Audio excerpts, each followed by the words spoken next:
ओम या श्री स्वयं सुकृतिनां भवने स्वलक्ष्मी पापात्मनां कृतिदयां हृदये सुबुद्धि श्रद्धा सदां कुलजना प्रभवसलज्जा ताम त्वां नतास्म परिपालय देव विश्वम।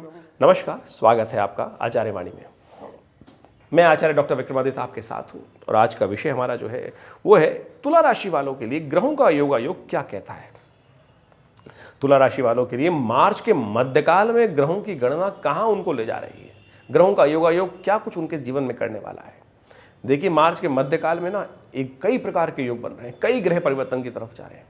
शायद ही कोई ग्रह होगा जो उस परिवर्तन से अनछुआ हो, शायद ही कोई राशि होगी जिस पर उसका प्रभाव ना पड़े। बड़े महत्वपूर्ण योग बन रहे हैं, ऐसे नहीं समझें। देखिए, अब मंगल परिवर्तन की तरफ जाएंगे, मंगल शनि के साथ योग बनाएंगे, शनि उदय होंगे।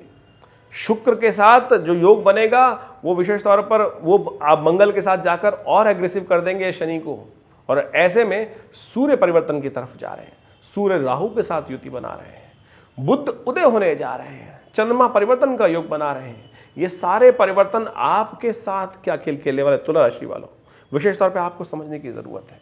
आपके बड़े महत्वपूर्ण भावों में ये सारे ग्रह होने वाले, पंचम भाव बुद्धि वाला भाव है, पंचम में सब ग्रहों का खेल होगा, साथ साथ छठे भाव में ग्रहों का खेल होगा। और मंगल शनि की युति जो है प्रलंकाकारी मानी जाती है, भूकंपकारी मानी जाती है, टकराव की स्थिति उत्पन्न करने वाली होती है, दुर्घटनाओं को बुलाने वाली होती है। और विशेष तौर पर ऐसे में सावधान रहते हुए कार्य करने की जरूरत है। क्रूर पाप ग्रहों के मध्य में राहु और जो सूर्य का विराजमान योग बन गया, युक्ति का योग बन गया है, उन दोनों तरफ क्रूर ग्रहों का जो योग बना हुआ है, ये विशेष तौर पर बड़ा महत्वपूर्ण है। ये युद्ध की विशेष तौर पर सूचना देता है, अनहोनी की सूचना देता है। ऐसे में भारत में देखिए, आप एक तरह से युद्ध ही है। भारत के अंदर जो इलेक्शन है वो विशेष तौर पर पहले तलवार के बल पर लड़े जाते थे राज्य को जीतने के लिए, और अब वही वाक युद्ध चल रहा है। किस प्रकार के उठापटक के योग बन रहे हैं। तो ऐसे में ग्रहों की स्थिति आपके लिए क्या कुछ करने जा रही है, और ऐसे में सब महत्वपूर्ण परिवर्तन का जो योग बन रहा है तो क्या कुछ करेगा आपके लिए इस मार्च के मध्यकाल में, आपको सिलसिलेवार तरीके से समझने का प्रयास करना चाहिए। आपको कौन सा रास्ता, देखिए एक बात समझें तुला राशि वालों, विशेष तौर पर आपको समझना चाहिए, जब वर्षा होती है तो सब भीगते हैं, ऐसा नहीं है। गर्मी पड़ती है, सबको गर्मी लगती है, लेकिन सब पर प्रभाव अलग अलग होता है। कोई कहीं बैठा होता है, कोई धूप में फंस रहा होता है, कहीं वर्षा में बीच में फंस गया तो उस पर नुकसान हो गया। किसी के खेत में पानी लाभ देता है, किसी के खेत में पानी फसल को नुकसान पहुंचा देता है। कहीं पेड़ बड़े हैं तो वहाँ लाभ दे देते हैं।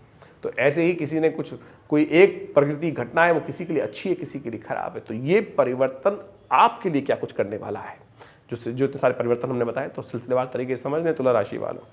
11 मार्च की दिन बात करें तो विशेष तौर पर सोमवार का अवसर है, प्रतिपदा तिथि है, मीन राशि में चंद्रमा का पदार्पण चल रहा है। और ऐसे में मीन राशि में राहु के साथ छठे भाव में बैठकर चंद्रमा आपके लिए थोड़ी भारी स्थिति उत्पन्न कर रहे हैं। ध्यान रखिएगा स्वास्थ्य के दृष्टिकोण से, ध्यान रखिएगा शत्रुओं की स्थिति के दृष्टिकोण से, अननेसेसरी खर्चे ना बढ़ें, स्वास्थ्य का ध्यान रखते हुए कार्य करना बहुत ज़रूरी है।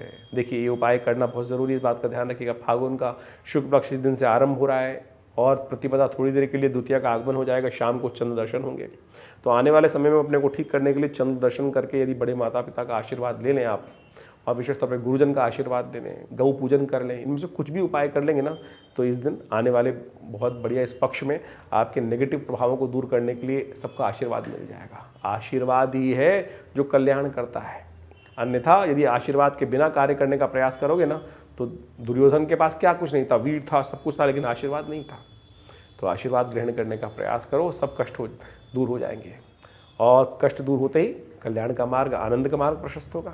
12 मार्च को ग्रह गणना दिखाती है, मंगलवार का अवसर, द्वितीया तिथि उदया तिथि थोड़ी देर के लिए, तृतीया उसके बाद हो जाएगी, लेकिन तृतीया तिथि क्षय हो रही है। तिथि बहुत अच्छी है, लेकिन तृतीया क्षय तिथि के साथ हो गई। फागुन की विशेष तौर पर दूजिया जो है फुलैरा दूज के नाम से जाना जाता है। फुलैरा दूज अंशुत साया है, नए कार्यों के लिए बड़े सुंदर तरीके से आप जो शास कहा जाता है, कोई भी मुहूर्त कर लो, लेकिन तिथि क्षय है तो वो दोष युक्त हो गया फुलैरा दूज, तो ध्यान रखिएगा। तो ऐसे में नए कार्यों को करने से बचना चाहिए, वंचित होना चाहिए, अन्यथा कष्ट हो सकता है। ये ग्रहों की गणना ऐसी है कि दिन में कष्ट होने के योग हैं, शाम को शुभ सूचना आगमन होने के योग बन सकते हैं। तो दिन में थोड़ा ध्यान रखते हुए कार्य करने की जरूरत है। इस दिन रेवती नक्षत्र विद्यमान है, जो पंचक में भी पंचकों में आता है साथ साथ। और ग्रहों की गणना विशेष तौर पर दिखाती है कि ये जो जातक जन्म लेंगे जो 12 और 13 तारीख को, वो गणमूल के अंतर्गत भी होंगे। तो ऐसे में मूल शांति अवश्य कराएगा। और जिन्होंने इन नक्षत्रों में जन्म लिया है वो भी आज से लेकर 27 दिन तक लगातार यदि मूल मंत्र का जप कर ले तो उनके भी मूल शांति हो जाएगी, उनके कष्ट जीवन में चल रहे हैं वो भी दूर हो जाएंगे। मानते नहीं है लोग, करके देख लीजिए मूल शांति का 27 दिन तक लगातार, यदि रेवती से दिन में जन्म हुआ है या अश्विनी में, जो कल से अश्विनी में जन्म होगा तो उनके लिए कर लीजिएगा, एकदम कष्टों से निवारण करने का योग बनेगा। ये शास्त्रोक्त विधि है, इसको आपको अवश्य शास्त्र में जो वर्णित तरीके हैं उनको अवश्य करने का प्रयास करना चाहिए। यदि कर लिया गया तो बहुत सुंदर तरीके से लिए आपके लिए लाभ की स्थिति बनेगी और लाभ के योग भी बनेंगे। इस बात को आपको समझते हुए कार्य करना चाहिए। 13 मार्च की ग्रह गणना विशेष तौर पर समझें कि बुधवार का अवसर चतुर्थी तिथि विद्यमान है। इस दिन बुध जो है वो उदय होने जा रहे हैं। बुध का उदय होना, बुध मीन राशि में चल रहे हैं और आपकी राशि के अनुसार से यदि हम बात करें तो छठे भाव में फक्कड़ बना रहे हैं आपको अननेसेसरी आपके लाभ से, आपके योग से वंचित करने का योग बना रहे हैं और वो उदय होने जा रहे हैं। तो ऐसे में बहुत शांति के साथ काम करने की जरूरत है, गुस्से को त्यागने की जरूरत है, अननेसेसरी के क्लैश को बचाने की जरूरत है। बुद्धि में चल रहे हैं सूर्य और वो आपको बुद्धि को एग्रीवेट कर रहे हैं और बुध जो है वो छठे भाव में चल रहे हैं और वो अस्त चल रहे थे, अब उदय होंगे तो आप बनी बनाई विशेष तौर पर खिचड़ी को लात माराएंगे, बने बनाए पकवान को लात माराएंगे, बने बनाए काम को बिगाड़ सकते हैं। भैया शांति के साथ काम करने की बुद्ध का उपाय करें। बुद्ध के उपाय के निमित्त फिटकरी का दान, दही से भगवान का अभिषेक, ये सब उपाय कर कर आप कष्टों को दूर कर सकते हैं। ध्यान रखिएगा बुधवार का दिन है, गणेश जी का स्तवन करने कम से कम, चतुर्थी और गणेश जी का बुधवार का योग बन रहा है तो गणेश जी को कम से कम पीले पुष्प की माला अर्पित करें, कष्टों को दूर करने का योग बन सकता है। रवि योग है, नए कार्य को आरंभ करने के लिए दिन अच्छा है।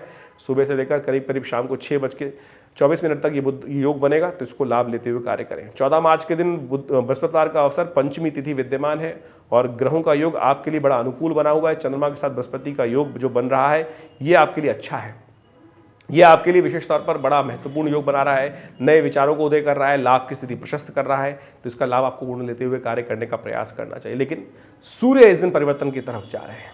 सूर्य जो है मीन राशि में प्रवेश कर जाएंगे बुध के साथ और साथ साथ राहु के साथ। ये विशेष तौर पर युद्ध और अनहोनी की स्थिति बना सकता है। ऐसे में ध्यान रखिएगा, स्वास्थ्य के मामले में थोड़ा भारी है, मस्कुलर डिसऑर्डर्स आपको परेशान कर सकते हैं, वीकनेस आपको परेशान कर सकती है। ध्यान रखते हुए कार्य करने की जरूरत, स्वास्थ्य के निमित्त ध्यान रखते हुए कार्य करें। आप अच्छा हो कि केसर का सेवन करें, ये उपाय नित्यप्रति करने का प्रयास कीजिए। केसर युक्त, हल्दी युक्त जल से भगवान सूर्य की नित्यप्रति उपासना करें। हमने एक अलग से वीडियो बनाया है, उसको भी देख लीजिएगा, क्योंकि ये योग आपके लिए बड़ा विचित्र है। सूर्य शनि की युति कभी अच्छी नहीं होती है।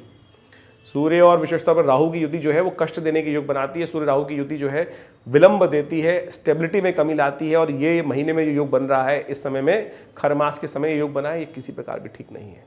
तो ध्यान रखते हुए इसको कार्य करना चाहिए। आपके लिए स्वास्थ्य के दृष्टिकोण से थोड़ा समय भारी है, तो तुला राशि वालों ध्यान रखते हुए कार्य करें।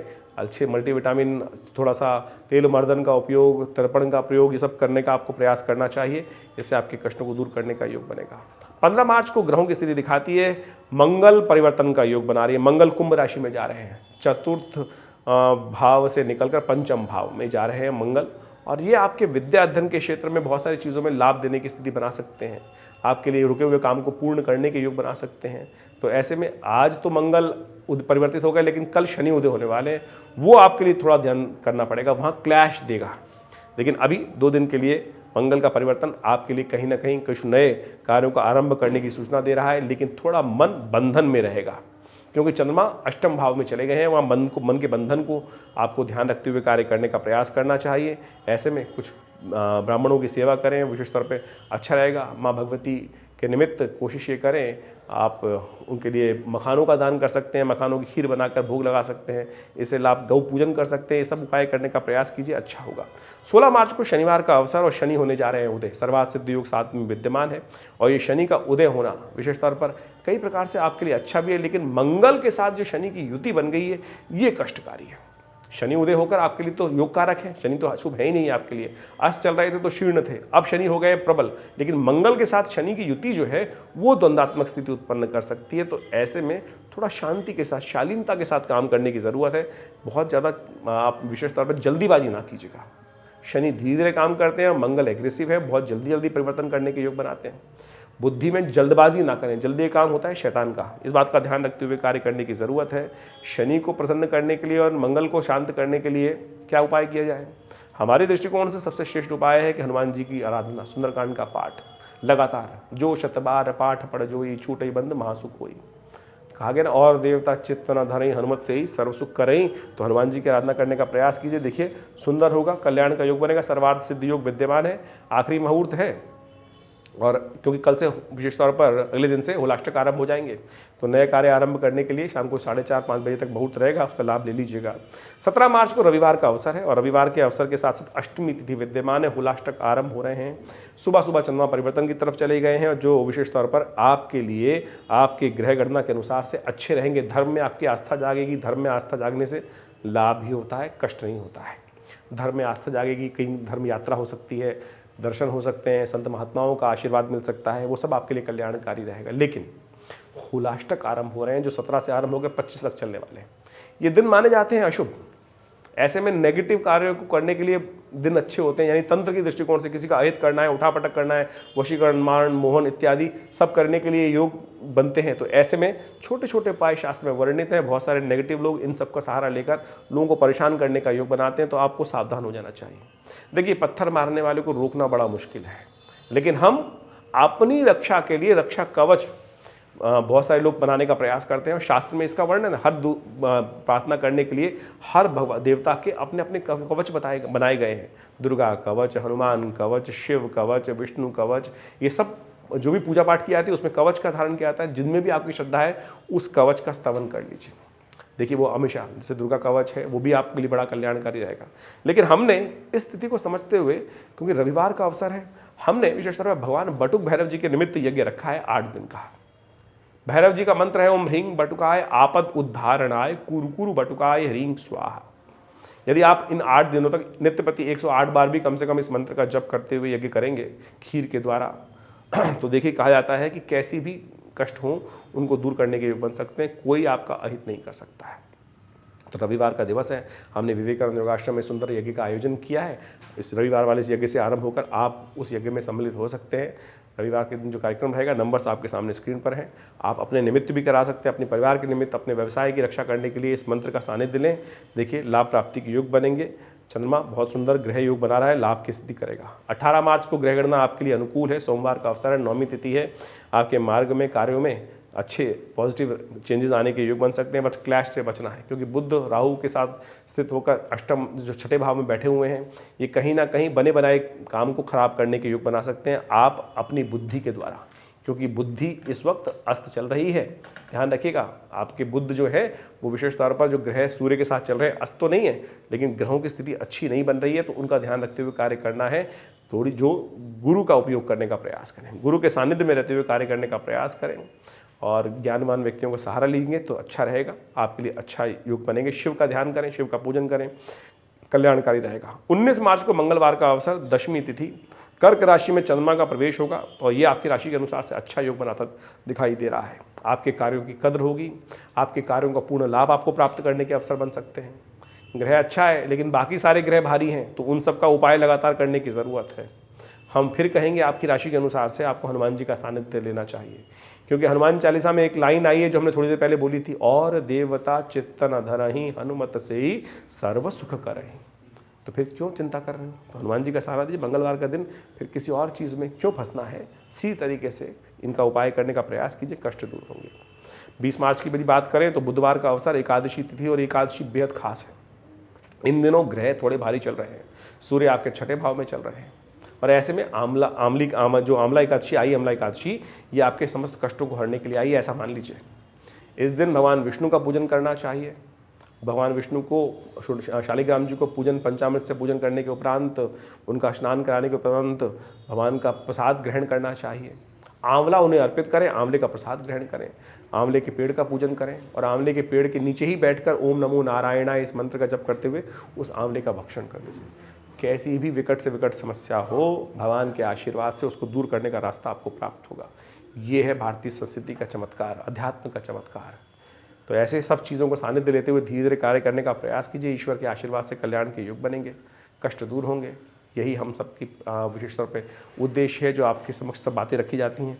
आशा करते हैं इन सब विचारों को अपने जीवन में स्थान देंगे, लाभ होगा आपको। विवेकानंद योगाश्रम में पिछले कई वर्षों से इस बारे में शोध चलता है। हमारे पिताश्री आचार्य श्री कृष्णदेव जी के महाराज के सानिध्य में रहकर बहुत सारे हमने शोध में उनके साथ कार्य किया है। मुद्रा विज्ञान के संबंध में, आयुर्विज्ञान के संबंध में, प्राकृतिक चिकित्सा के संबंध में, योग के संबंध में, यज्ञ विज्ञान के संबंध में, मंत्र विज्ञान के संबंध में बहुत सारे कार्य कर बहुत सारी पुस्तकों की रचना की गई है। 100 पुस्तक आश्रम के द्वारा प्रकाशित की जा चुकी हैं और उन सब में बहुत सुंदर सुंदर रहस्य ज्योतिष विज्ञान के माध्यम से, न्यूमरोलॉजी के माध्यम से, बहुत सारे यंत्र विज्ञान के माध्यम से बहुत सारे रहस्य हमने अपने चैनल के माध्यम से आपके समक्ष रखने का प्रयास किया है। आप जुड़े इस विवेकानंद योगाश्रम पे। हमारे आश्रम पे आज भी नित्य 8 घंटे यज्ञ होता है। आचार्य श्री केशव देव जी महाराज के सानिध्य में रहकर ये व्यवस्था आज से करीब 50 साल पहले, 60 साल पहले आरंभ हुई 1960 के दशक में, और तब से ये व्यवस्थाएं धीरे धीरे बढ़ रही हैं। आप सबका सानिध्य हमें मिल रहा है और आप सब लोग हमारे विभिन्न कार्यक्रमों में सम्मिलित भी होते हैं। अब हम समय समय पर कार्यक्रम करते रहते हैं, अपने आप इस चैनल के माध्यम से आपको अवगत कराते रहते हैं। एक संस्थान ने बड़ा विवेकानंद हॉस्पिटल नाम से संस्थान में हॉस्पिटल बनाया है। 100 बेड का हॉस्पिटल है। योग, प्राकृतिक चिकित्सा, आयुर्वेद, इन सब के द्वारा चिकित्साएं की जाती हैं और आप सब भी उसमें अपने साथ ले सकते हैं। सेंट्रल गवर्नमेंट के पैनल पर है ये हॉस्पिटल, CGHS के पैनल पर, दिल्ली गवर्नमेंट के पैनल पर, और भारत सरकार के बहुत सारे आयामों के साथ मिलकर योग के क्षेत्र में, चिकित्सा के क्षेत्र में हम लोग कार्य कर ही रहे हैं। अध्यात्म के क्षेत्र में कार्य कर रहे हैं। धर्म के क्षेत्र में कथाओं के माध्यम से बहुत सुंदर कार्य करें चलते हैं। यज्ञ में आश्रम में जैसा नित्य प्रति आपको बताया 8 घंटे यज्ञ होता है। रविवार को उस यज्ञ में सब लोग सम्मिलित हो सकते हैं, कोई शुल्क नहीं लगता है। भंडारे का सुंदर कार्यक्रम रहता है। समय समय पर सुंदरकांड के पाठ कथाओं के माध्यम से और यज्ञ इत्यादि, नवरात्र में, शिवरात्रि पर विभिन्न कार्यक्रम रहते हैं। आप सब लोग उसमें सम्मिलित हो सकते हैं और लाभ ले सकते हैं। ज्योतिष एक प्रत्यक्ष विज्ञान है, इसलिए हम ज्योतिष विज्ञान के माध्यम से आपकी ग्रहों की गणना के अनुसार से, राशियों के अनुसार से समय समय पर आपको अवगत कराते रहते हैं। आप यदि सही रूप से इन ज्योतिष के उपायों को, विचारों को अपने जीवन में उतारेंगे ना, तो आप समझेंगे उससे समय का लाभ आपको मिल सकता है। समय परिवर्तन की तरफ जाता है और कभी समय एक जैसा नहीं रहता है। और हमने विवेकानंद योगाश्रम में आचार्य श्री केशव देव जी महाराज के सानिध्य में एक भगवती दुर्गा का बहुत सुंदर मंदिर यहाँ विराजमान हुआ और वहाँ जो मूर्ति है ना, वो 1947 में मुल्तान से आई। 400 साल पुराने दिव्य प्रतिमा, जो उनका दर्शन कर लेते हैं भाग्य जाग जाते हैं। सानिध्य आपको देख रहे हैं, मूर्ति आपके सामने दिखाई दे रही है, जो हम इस अपने चैनल पर उनकी फोटो श्री विग्रह आपके समक्ष उपस्थित कर रहे हैं। ये दिव्य श्री विग्रह 400 साल पुराना है। 1947 में दिल्ली में आश्रम में भगवती का पदार्पण हुआ, तब से यहाँ विराजमान है और उनका दर्शन कर लेने मात्र से कहा जाता है कि अष्टमी के दिन, चतुर्दशी के दिन विशेष तौर पर जो कार्यक्रम में उनके यज्ञ करते हैं, उनकी मनोकामना सिद्धि के योग बनते हैं। समय समय पर जो कार्यक्रम है उनकी अवगत सूचना कराएंगे। आप आश्रम से जुड़ सकते हैं। धन्यवाद।